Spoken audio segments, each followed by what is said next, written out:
All right, how you guys doing? We're here today to talk about a very important issue. No one better to talk about it with than an expert. We're going to be talking about basically the American university system, the attack on universities and academic freedom. And I'm going to be joined by a new friend of mine. She's the former professor at Yeshiva University after teaching at Harvard, NYU, and Princeton. She's an expert on McCarthyism and universities. She's written books like The Lost Promise, Many Are the Crimes, McCarthyism in America, No Ivory Tower, The Lost Soul of Higher Education, and recently edited The Right to Learn. She's also very active with the American Association of University Professors. Please welcome Ellen Schrecker. How you doing, Ellen? Put her there. Fine. Good to see you, Tom. Thank you so much for having us here. My pleasure. I know you had a lot of books to read, so you had to make time for us. I appreciate that. Thank you for making time. But I got to write them, too. You got to write them, too. So since you are an expert in McCarthyism and a lot of your work deals with, I guess, the relevance of that today, I guess we could start talking about it. So just generally, just to kind of bounce off, McCarthyism was basically named after Senator Joseph McCarthy in the early 1950s. It's this movement to basically purge the United States of communism, all taking place under the umbrella of anti-communism, which had started before his push and actually outlasted him as well. So I thought we could talk about that, and maybe you could talk a little bit about McCarthyism, and I guess we can get into how it's relevant today as well. Well, until today, most, at least historians, viewed McCarthyism, which occurred from the late 40s through to the early 60s. It's about 15 years of political repression, and was actually the longest lasting and most widespread episode of political repression in American history. Now, there were politically repressive regimes like Jim Crow in the South and slavery that were much, much worse. We have to keep that in our minds. But within the political system narrowly defined, McCarthyism really was exceptional in that respect. But what's happening today is much worse. Now, before we get to that, I thought we could also talk about how there are certain things that people may misunderstand about McCarthyism as well, to kind of clarify. So in your work, you talk about how McCarthyism wasn't a monolith. There were other kind of branches feeding into it and playing off of it. So, for example, the anti-labor movement, big business kind of latched onto it. I thought that was an interesting thing that you mentioned in some of your work. Yeah. There are numerous, what you might think of it, I always think of it as the cables that are holding up the Washington Bridge, the George Washington Bridge. The cables are maybe about this thick, but there are thousands of them and they can hold up a lot of big trucks. Hasn't fallen down yet. And that's the way political repression, that may be the way all politics works, that there are numerous strands of people with different interests and different tactics, and even just people who sort of go where the action is. And that's what we see during McCarthyism. That's what we see today. Those are some of the similarities that I can see. And maybe other people who don't know as much about McCarthyism as I do don't realize that what's happening today is not entirely unique. It's happened before. Right. And to your point, there's also overlapping interests. So people who are anti-communist, their interests overlap with someone who's anti-labor, let's say. Oh, sure. And then people who are, let's say, anti-desegregation in the South also use those same kind of, terms and tactics to accomplish their ends. So it becomes more of it's more than just about communism, obviously. Obviously, but that's the tactic they use, the story that they want to tell, just as today. The Trump administration is putting a lot of effort into accusing people of being anti-Semitic when they're not anti-Semitic. Many of them are Jewish. Anyhow, it's very hard to be anti-Semitic if you're Jewish. But they're using it as a way to eliminate criticism of the state of Israel. And so that's one way in which they can eliminate ideas they don't like in American society. And that's what happened during the McCarthy period as well. So if you were against atomic weapons, you could be considered communist. If, in certain circles, if you supported desegregation, you could be considered communist. And a sort of demonized image of what communists were like becomes common knowledge. And we're seeing that today as well. Right, and that's an interesting point too to jump on as well. Is this idea of eliminating the idea of communism or any kind of discourse? It wasn't necessarily with a truncheon, it wasn't everyone. It was this chilling effect. Yeah. So I thought what's interesting too from your work, you talk about how this kind of happened.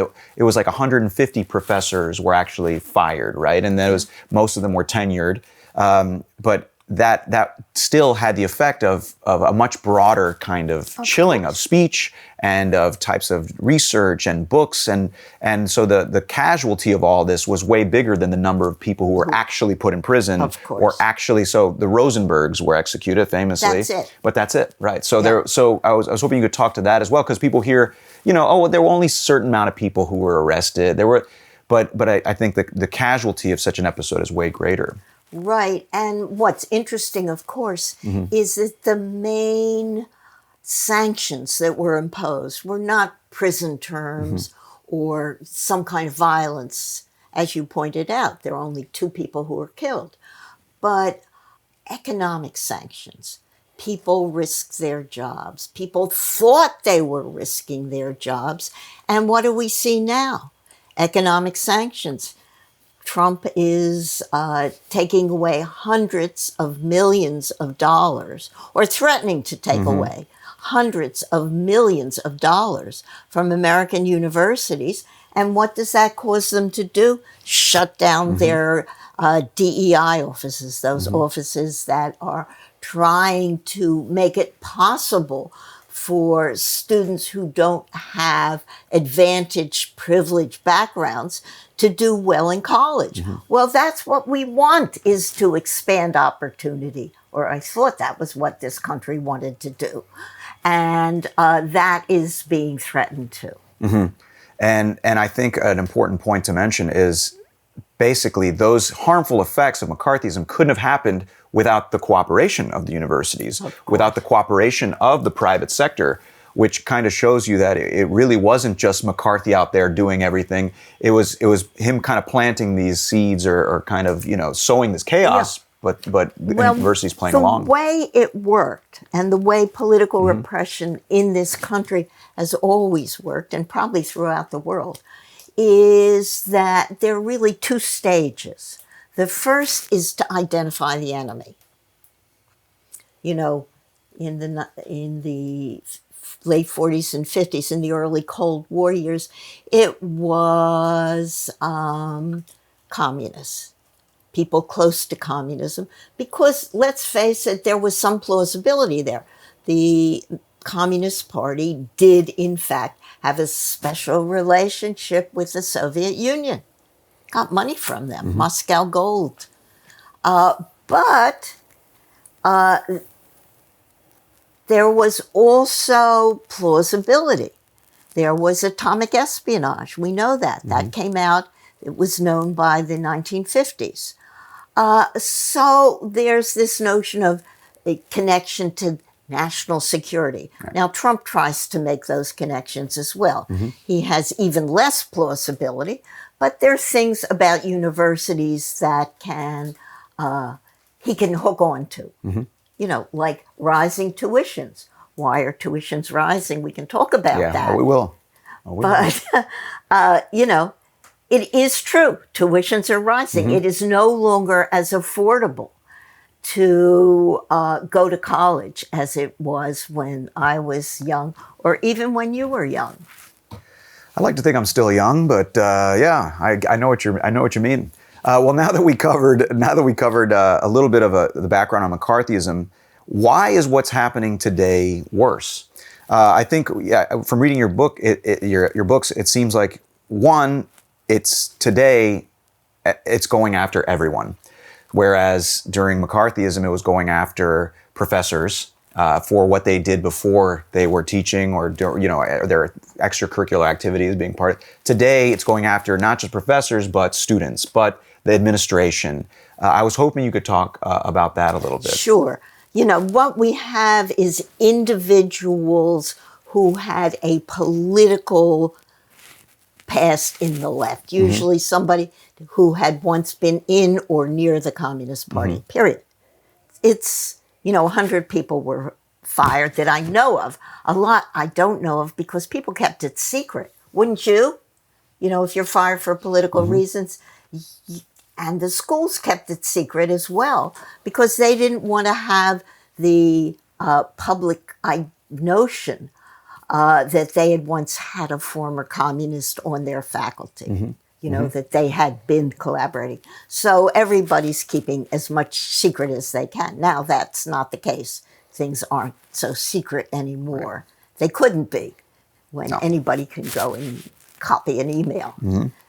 What is also very different is that it wasn't just individuals, or it isn't just individuals today, as it is curriculum.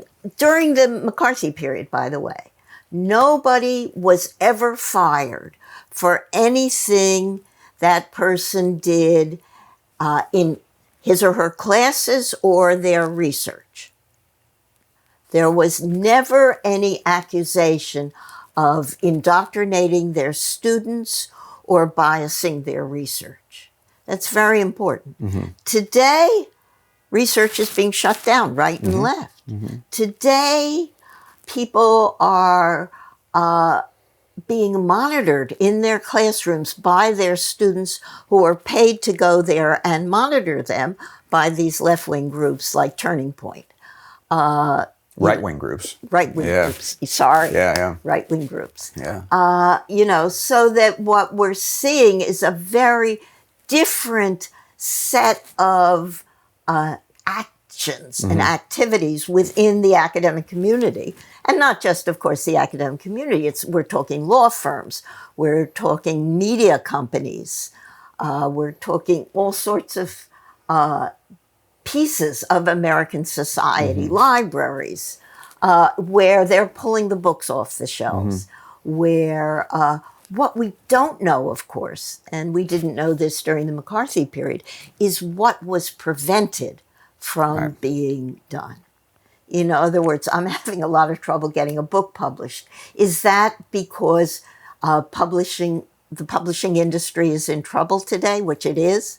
Or is it because there's a little bit of fear that maybe a sort of left view of universities might get somebody in trouble sometime? Yeah, and this goes to the chilling effect. Exactly. And there's a great quote in your book where you say you don't have to whip every enslaved person to keep the entire plantation in line. Exactly. And I think that's kind of what we're seeing now. You see these cases, even you're talking about individuals, and these different methods of keeping. So, for example, the deportation and the imprisonment of people like Mahmoud Khalil, Madawi, Ozturk. These people, there's a few people, and there's more as well. But that's going to keep other people from speaking out. You bet. And I would advise my own students, if I had foreign students, don't go to the demonstration. They're going to be taking pictures.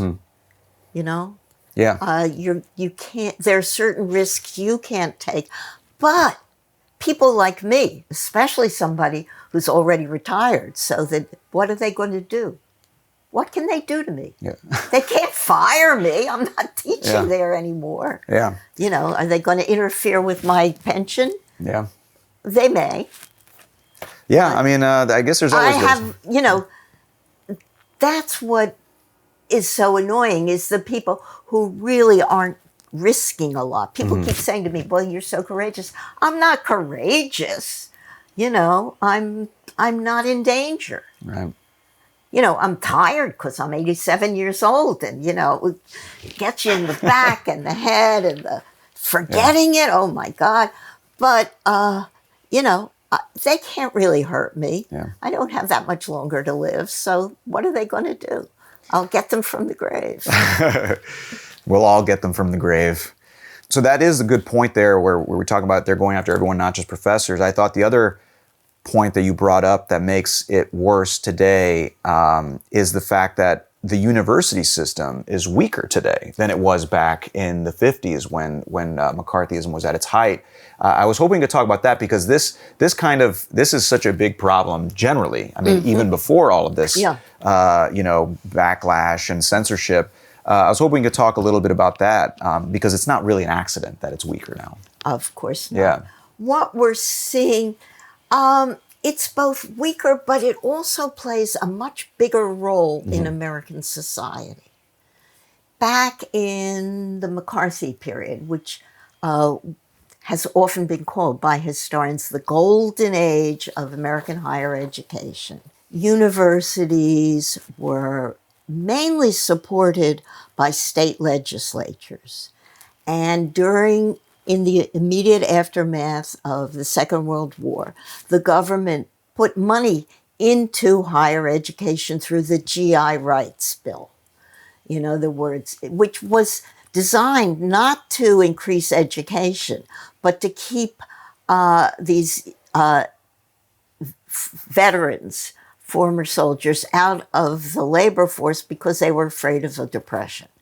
Well, the Depression didn't happen. Instead, the Cold War happened and we got involved with what's come to be called military Keynesianism, where the government pumped money into the economy mainly through defense spending and pumped money into universities through defense spending as well. That they began to pay for basic research through defense agencies, through the Pentagon, through the Atomic Energy Commission. Not so much healthcare, but mainly hard sciences, electronics, physics, things like that. And that created much of the technology that undergirds today's economy.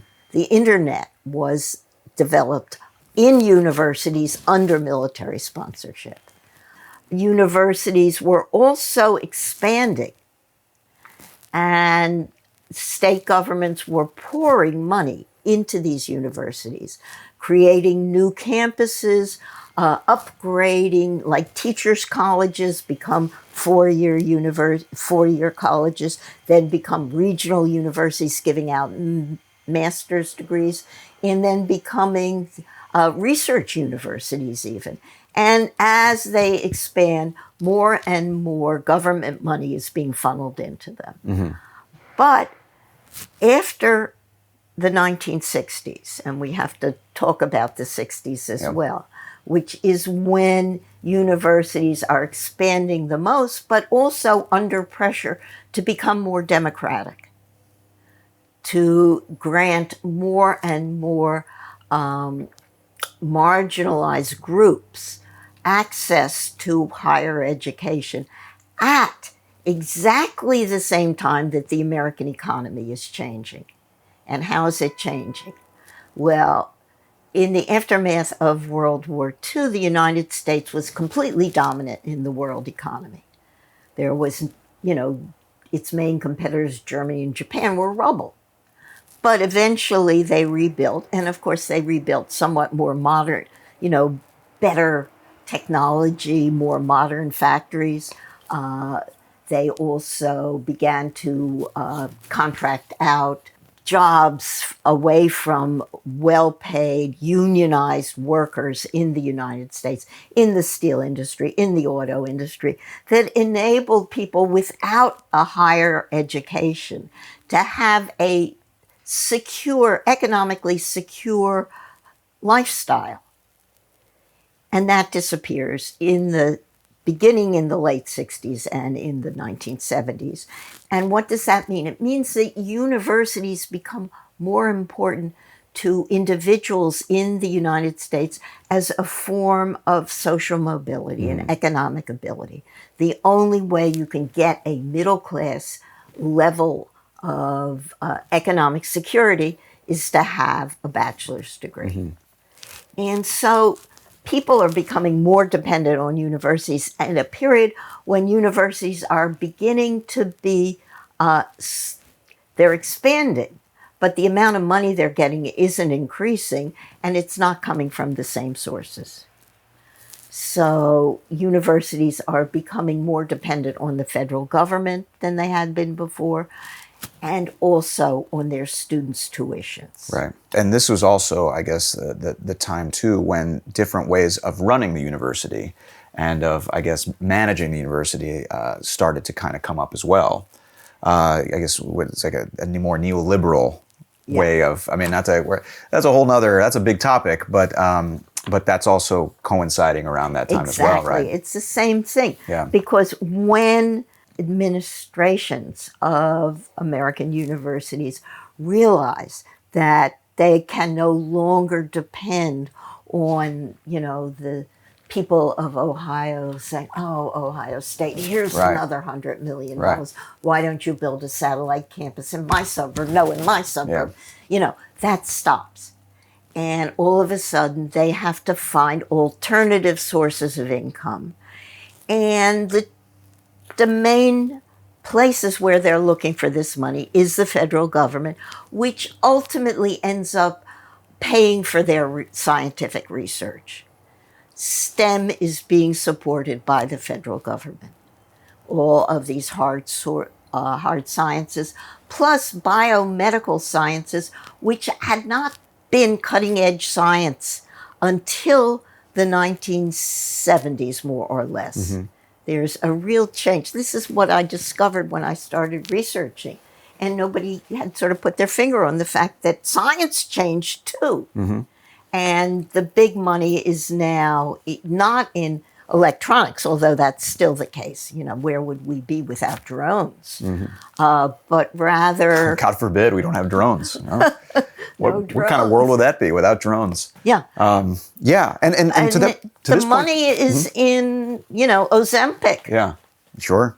This kind of model, it not only did universities start relying on this money, it also kind of guided what they did research on. Of course. So you start making money from certain things, like you mentioned Ozempic and things like that. You're going to start chasing after resources and research that is going to make you money, as opposed to things that are, curiosity based, or maybe we should know more about the world. No, it becomes more about making money off of it, discoveries. And then the other thing that, of course, happens is that this becomes politicized. Right. So there's certain things you can't look at, like stem cell research. Mm-hmm. That's all politicized. What? Yeah. Or, God forbid, climate science. Sure. Yeah. And this is all in addition to other aspects of, I guess, the neoliberal mentality that permeate or begin to kind of seep into universities. For example, the way they're managed, the top-down management, as opposed to the faculty kind of being in charge and dictating things, like you said, tuition costs. They rely more on tuition. Tuition goes up. Tuition goes up. Well, tuition goes up, and so does a search for enrollments. Right. And so what you get is a lot, people, there's a whole field of enrollment management. Okay, do we give merit scholarships or need-based scholarships? Right. And things like that will attract donors. And that's a whole nother area. And we saw this fairly recently when donors began to press universities, happened first at the University of Pennsylvania, to crack down on criticism of Israel, which then the Trump administration, when it came in, picked up and has been attacking universities under Title VI of the Civil Rights Act of 1965, I think it is, for quote-unquote anti-Semitism, which really didn't exist on American campuses. But this, again, it's like during the 1940s and 50s with McCarthyism, that there was a quote-unquote communist menace, which also didn't exist. And so you're seeing these demonized enemies being enlarged and attacked and diverting attention from what's really going on. And the management, the presidents or the administration of these schools are quick to to kind of silence those things to keep the business running. Because it is more of a business, because they are kind of more beholden to these kinds of donors and money. have to worry about their money. They have to worry about their money. They didn't have to worry about the money. Right. I mean, when I was in college in the 50s, they literally threw money at people to go to graduate school because they were so intent on enlarging the system of higher education. Okay, so I think it's important to note that we're talking about the changing nature of universities and how they become more, I guess, neoliberal and in the way they're run, to state that this, as you said in your books, is not an accident.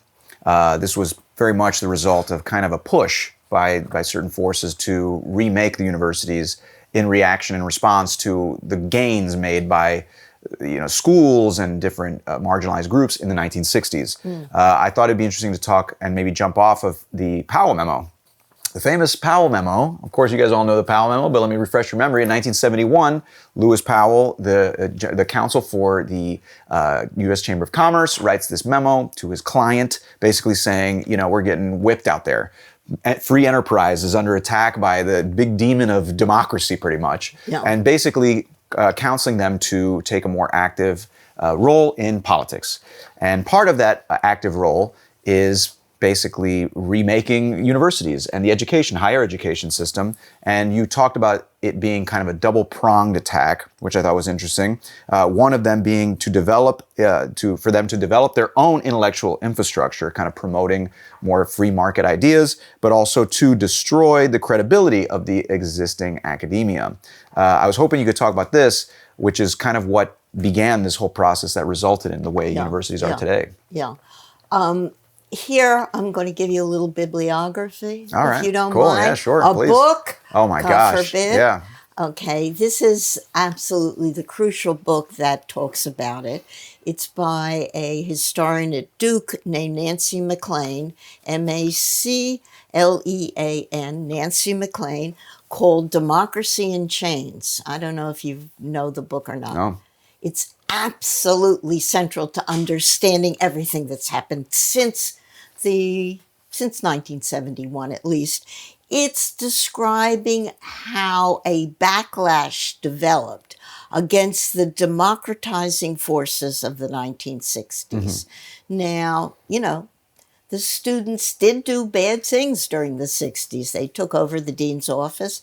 In some cases, they burned down ROTC buildings. Sometimes they prevented classes from meeting. They weren't exactly well behaved, and people were upset. This had never happened before. The 60s is really unprecedented. We use that word a lot today. What's happening today is unprecedented, and it is. But what was happening in the 60s was unprecedented too. Students had never been involved in political activism to that extent. This was really new. Now, the backlash, then a group of businessmen realizing that the economy was changing. They were dealing with foreign competition. They're about to ship jobs overseas, where the labor costs are less. First in, say, textile industry, eventually in steel and automobiles. The basic heavy industry of the United States, which could support these unionized, well-paying jobs that people could get without a college education. And so as this is going on, these businessmen who, are making these changes in the American economy are also moving American political culture to the right. And this is partly by undermining higher education, which is the place where critical thought is nourished, where critical thought develops, where all kinds of thought flourishes. The marketplace of ideas, right? Yeah. Marketplace of ideas, indeed. and in which not too many people are buying the neoconservative vision of a top-heavy oligarchy of very wealthy people running the world, which is what, of course, these people have managed to create. You know, we are dealing with a much less egalitarian, much less equal society in the United States than had existed probably at exactly the time that Lewis Powell was writing his memo. And this push took the form of, funding professorships, creating think tanks, creating associations, funding news, even like news anchors, all these for everything to basically change not only the scholarship that was coming out, but popular opinion about the previous stuff, right? Fox News, and even different conferences, like I was saying, professorships, all these kinds of things to change the overall sentiment against what was happening before, and also for this new kind of phenomenon. And using hundreds of millions of dollars. Always think about the money. Yeah. Always think about the money. Yeah. We are living in a capitalist world, and that's what greases the wheels, as it were. And this is hundreds of millions of dollars to universities which are feeling themselves in a environment of austerity, beginning in the 1970s and continuing to the moment. There is austerity on American campuses. And how does it express itself? Lots of ways that aren't necessarily educationally very valuable. Right. And also not necessarily democratic as well. So, for example, the anti-labor sentiment of big business and neoliberalism seeps into universities as well. And they start kind of taking a more negative view of collective bargaining and all those kinds of things that you also mentioned in your book. Yeah, but also what's incredibly important here is to look at the way in which the faculty is being hollowed out by this neoliberally installed austerity. And what that means is, and here's a figure that people sort of go, what? 70 to 75% of all instruction on American campuses is being delivered by non-tenure track faculty. What does this mean? These are people who have short-term contracts, maybe a semester, maybe a whole academic year if they're lucky, and part-time jobs. A job here in Brooklyn College, a job there at Queens College, a job here. And you know how much they get paid for a semester? The average, you ready for it? Yeah. Is $3,900 a course per semester. Oh man, that's crazy. And if you're commuting from one school to another, I mean, these people are burning out. And it's not good for the students. No. It's extremely bad for the students because these are the schools that are producing most of American undergraduates. That's 80% of American students are now in public colleges and universities where they're being taught by people who don't have the job security or the time to spend time in their offices helping students. They've got to get to the next campus if they want to get, I mean, I saw some figure, it was it 40% of all teaching is done by people on food stamps. Maybe it was somewhat less, but anyhow, it's a big number. And these are the people who are handling the work, the educational work on American campuses. They're paid less than baristas. You know, they're paid less than somebody who's working, as a cashier or as a janitor. Dog walker or anything. Anything, yeah. Well, so we've talked about how, the management of universities has changed in the climate. We've talked about how there is basically censorship of certain ideas and positions that seeps into the curriculums and all that stuff, and how it's basically just, an assault on many fronts. Well, then I guess the question is, what is the consequence of this? What's the consequence of the changing university system? It's changing, and it's been changing. And now, I guess they've turned it up to 11, really, in the current administration. What's the consequence of all this? You talk about universities becoming vocational, for example, as being one consequence. There's obviously the vitality of the university seeps away. What does that actually look like if that were to continue on this track? It looks like a population that has been forced into ignorance, that it is externally imposed ignorance because these people are not being allowed to see for themselves. They're being punished if they question. They're being punished if they teach that once upon a time slavery was bad. They're not being taught that the Civil War was caused by slavery. They're not being taught anything that in any way encourages them to think for themselves. And this is not healthy. Mm-hmm. This is what we call authoritarianism, a dictatorship. Do we call it fascism? Well, if there's violence involved, then it is fascism. And there are many definitions of fascism, but certainly one word we can use. And I think we need to get these words out there and say, yes, we are living at this moment under an authoritarian regime that wants to do what it wants to do and doesn't want to be bound by justice, by laws, by fairness, by any ideas of civil liberties or civil rights. Especially if those things are going to get in the way of more power. So more power and more money. More power and more money. So if having a more educated populace is going to get in the way, if having a more diverse populace, all these things are going to get in the way, then they're going to go. Those things are going to be sacrificed, regardless of how high they've been held in esteem in the past or whatever. And I think it's important to note that the American university system has always been a kind of a role model for many other. I mean, it's a very, very good university system around the world,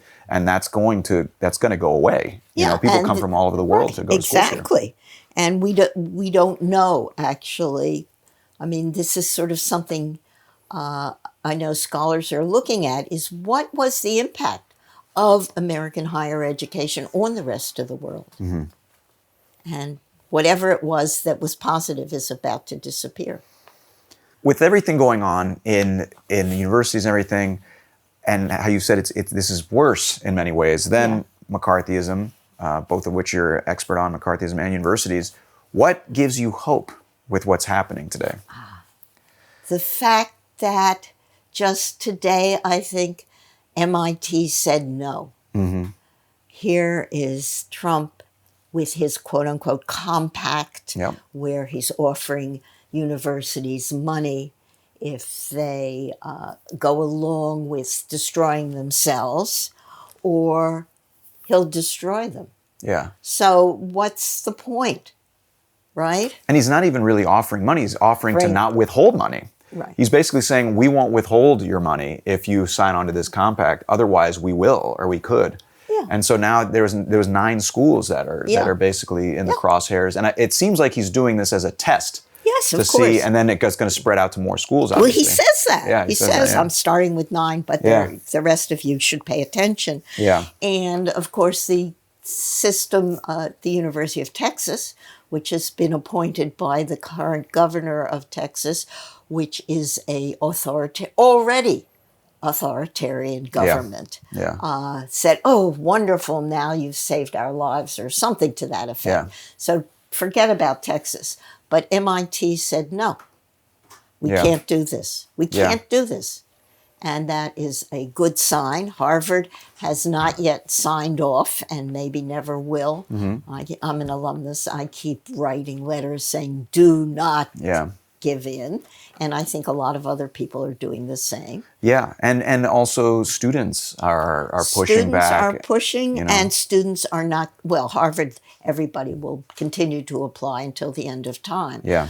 But that's not the only school that is feeling the pressure. And a lot of other schools realize that if they give in, they may not get the students they want. Yeah, and you mentioned this in your book as well. I'm proving that I read your book. I'm Yes. proving to you that I read your book, but you mentioned that in the 50s, the universities were pretty silent on what was happening with McCarthyism. There was no pushback at all, and now there is a little more pushback from the university and the students and the administrators public, and the public. It's not being pushed under the rug. Yeah. And that's the main thing with political repression, is that it's the collaboration of mainstream institutions that is responsible for the spread and success of political repression, for that chill. If universities weren't firing people, which they're doing, we know that.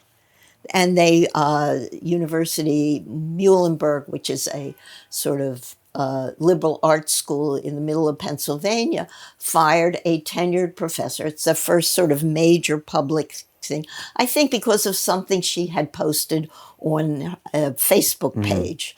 That in and of itself, the fact that that's become public, that there's pushing back, that the school is being censored by the AAUP, the American Association of University Professors, which is the main organization within American society that represents the interests of faculty members as faculty members.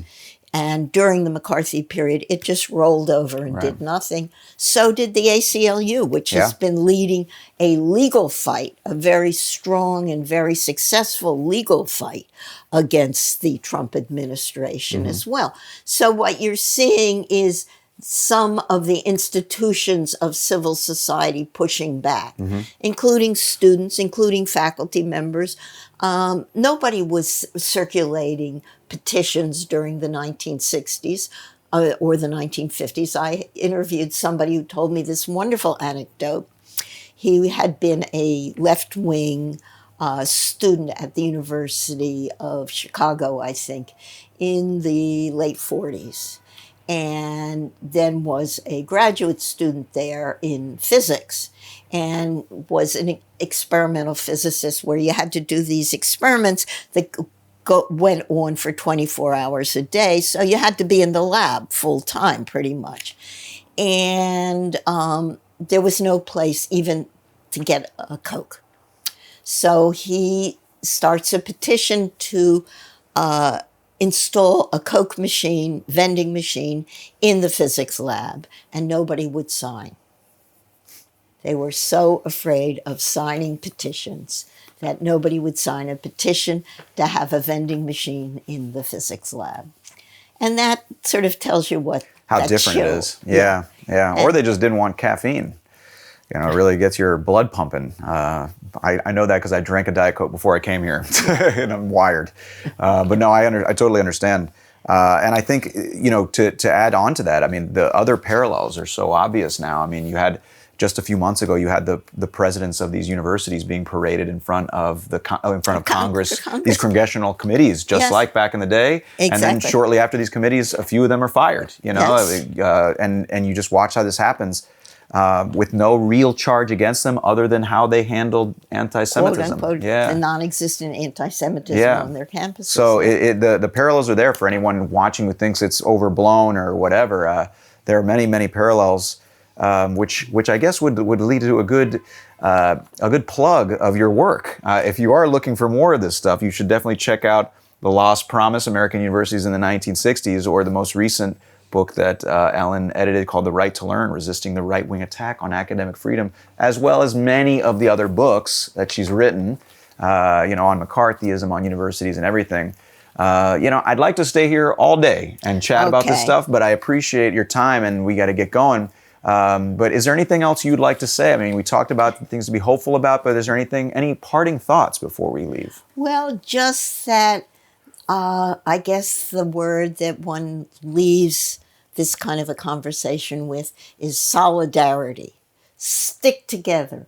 If all of those 9 institutions, minus maybe not the University of Texas and the University of Arizona, but maybe even Arizona, they have some Democrats there that are still alive. We need to stick together. We know we're right. We know what Trump is doing is so dangerous to a democratic system of governance, a democratic society, that we absolutely have no alternative but to fight back in every way we can. Yeah.